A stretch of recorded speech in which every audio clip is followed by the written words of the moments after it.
और आज ही के दिन 13 मई 1998 को भारत ने स्वयं को एक पूर्ण परमाणु संपन्न राष्ट्र घोषित किया था।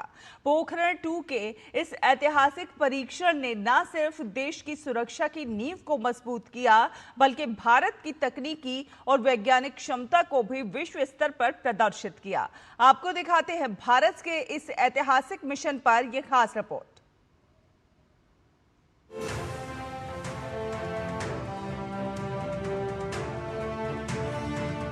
साल 1998 में जब वैश्विक राजनीतिक माहौल तनावपूर्ण था, तब भारत ने राजस्थान के पोखरण में ऑपरेशन शक्ति के तहत परमाणु परीक्षणों की तैयारी पूरी की। इस ऐतिहासिक मिशन का नेतृत्व तत्कालीन डीआरडीओ प्रमुख डॉक्टर एपीजे अब्दुल कलाम और तत्कालीन परमाणु ऊर्जा आयोग के अध्यक्ष डॉक्टर आर चिदम्बरम ने किया।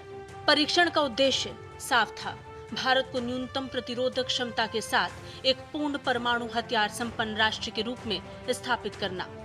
इसके लिए 11 मई को 3 बड़े परीक्षण किए गए, जिनकी क्षमता 45 kiloton, 15 kiloton, 0.2 kiloton थी, जबकि 13 मई को 2 छोटे सब किलो टन परीक्षण किए गए, जिनकी क्षमता 0.5 और 0.3 किलो टन थी।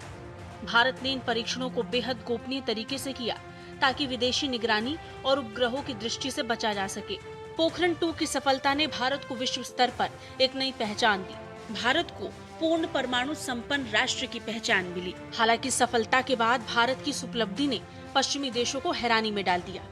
अमेरिका और उसके सहयोगी देशों ने भारत पर तत्काल आर्थिक प्रतिबंध लगाए, वित्तीय और सैन्य मदद को स्थगित किया और तकनीकी सहयोग में रुकावटें डाली। इसके बावजूद भारत ने अपनी सुरक्षा और रणनीतिक स्वतंत्रता बनाए रखने की दिशा में कदम मजबूती से उठाए।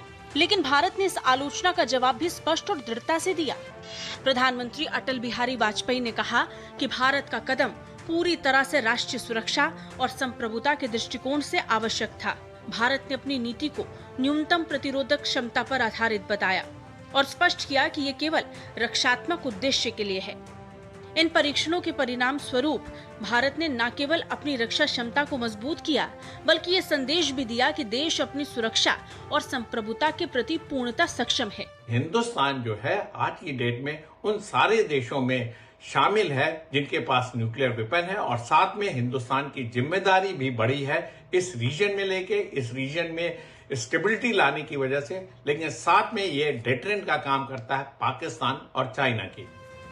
आज पोखरण 2 सिर्फ भारतीय वैज्ञानिकों और सैन्य शक्ति की उपलब्धि नहीं, बल्कि भारत की अंतर्राष्ट्रीय जिम्मेदारी और संतुलित रणनीति का प्रतीक भी बन गया है। इन परीक्षणों के बाद भारत ने अपनी परमाणु क्षमता को लगातार आधुनिक, सुरक्षित और रणनीतिक रूप से मजबूत किया।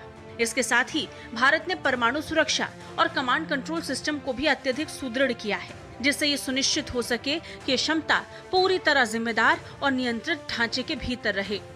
इस पूरी यात्रा ने भारत को एक ऐसी परमाणु शक्ति के रूप में स्थापित किया है जो केवल क्षमता नहीं दिखाती, बल्कि संयम और जिम्मेदारी के साथ वैश्विक रणनीतिक संतुलन में भी योगदान देती है। Bureau report, DD news.